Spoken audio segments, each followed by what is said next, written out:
fall today in Queenstown. These masks, so annoying. They fall off the breakfast. I want to tell you about dinner last night, though, on day 3. I didn't want to talk about it last night because, quite simply, I don't want to take away from that awesome sound experience. Show you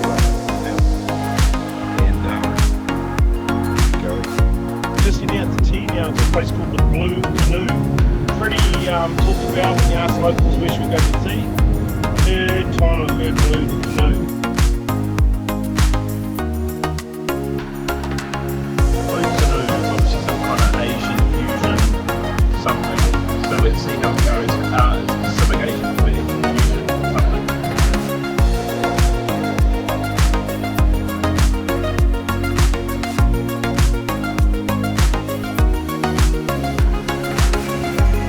Okay, some Blue Canoe feedback. Pretty good fusion actually. Enjoyed the pork belly man. Oh, gotta get the coconut rice with it.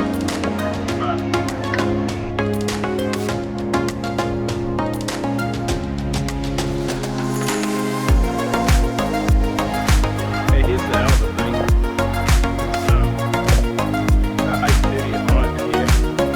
And because the southern part of New Zealand we're actually closer to the South Pole, it means that it gets dark a lot later at night. And so it's pretty much like middle of the day sunlight here, 8:30. At home our sun is setting and we're off to bed soon. Okay team, we are on the road towards Arrowtown. Final destination today is Wanaka, but Arrowtown first for a stomp around and a bit of a look, and yeah, we'll see how we go. Just wanted to say yesterday was an unbelievable day up in Milford. It's actually my birthday today. Yay! And so that was the birthday trip yesterday.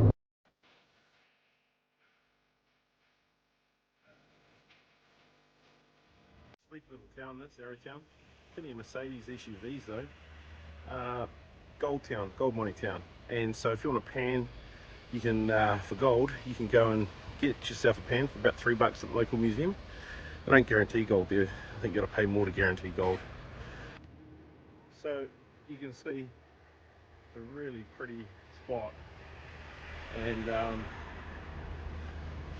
these little shanty sort of things here, classic gold mining town, and gotta love the tree-lined streets. So I reckon back in the day you probably could have bought a house down here in Arrowtown for around, I don't know, £5 or £6, maybe £1 for a little house like that. Bet you now they're $1 million each. Now when I was a young fella, we used to tap phones like this.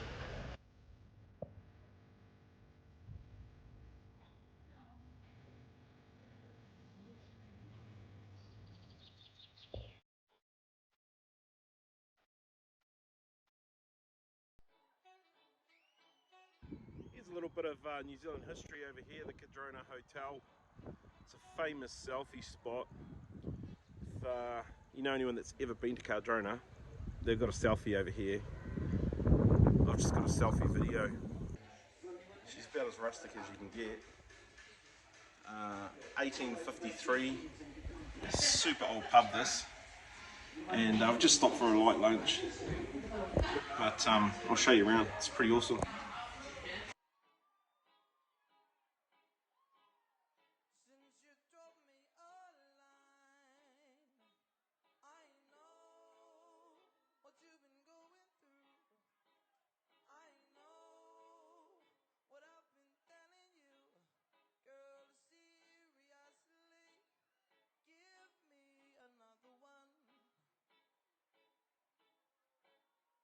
Don't know if you've ever heard the saying, how much wood could a woodchuck chuck if a woodchuck could chuck wood?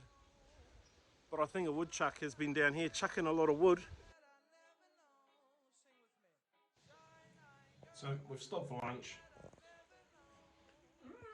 at Cardrona at the hotel. It's super reasonable, it's like $17 for a massive nachos. Danielle's got the Moroccan lamb salad, quinoa and stuff.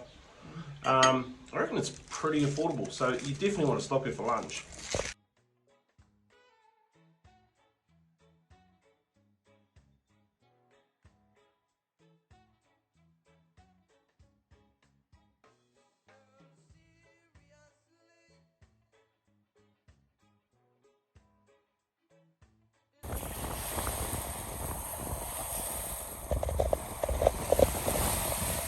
We are in Wanaka.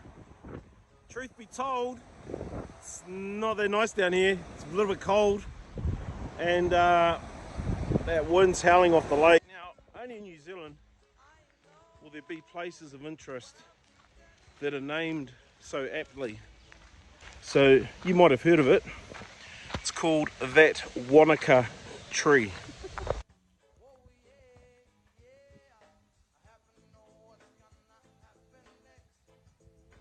So the two things you should know: that Wanaka tree, named that Wanaka tree, indicates how practical we are as a people in New Zealand. We call it how it is. Spade's a spade, we'll call it a spade. That tree in Wanaka, we'll call it that Wanaka tree. So that was Wanaka, pretty little spot, pretty busy place actually, surprisingly. So we're on the road back to Queenstown. So I've always known Queenstown as a real sort of ski area, but just the way they're styling their shops and stuff, and it's changed so much. You actually feel like you're in up in Utah and looking at the Wasatch Mountain fronts, you know. Very, very different down here, different feeling. It's like you're not even in New Zealand. You know what they say? They say you can take the kid out of Ahipara, but maybe you can't take Ahipara out of the kid. Swanky old dinner spot this. So this is the issue. Māori boy came out in jandals. So got a little bit ignored when we came in here. Probably because I was wearing my jandals. The manager had to get summonsed.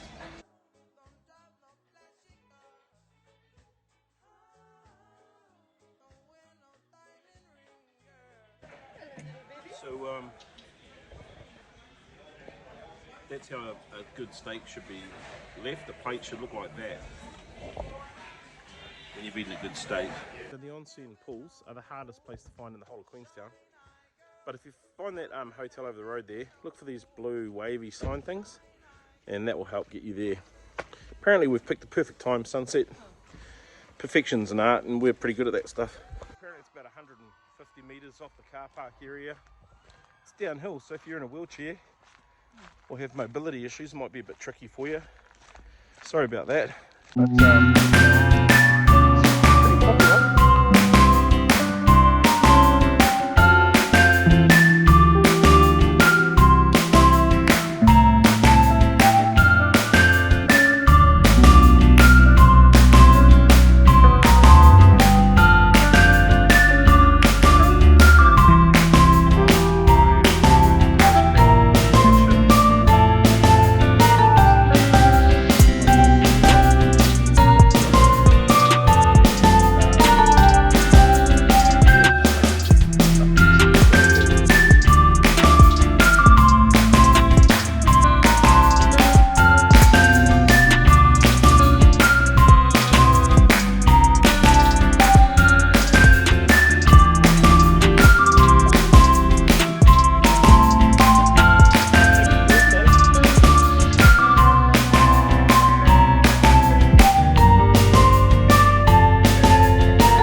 but it's a late night. Onsen was great, really enjoyed that. Would recommend it. We reckon you should go there and give it a knock. And so now back to the accommodation. Late night, big sleep in, I think. All in all, a great day.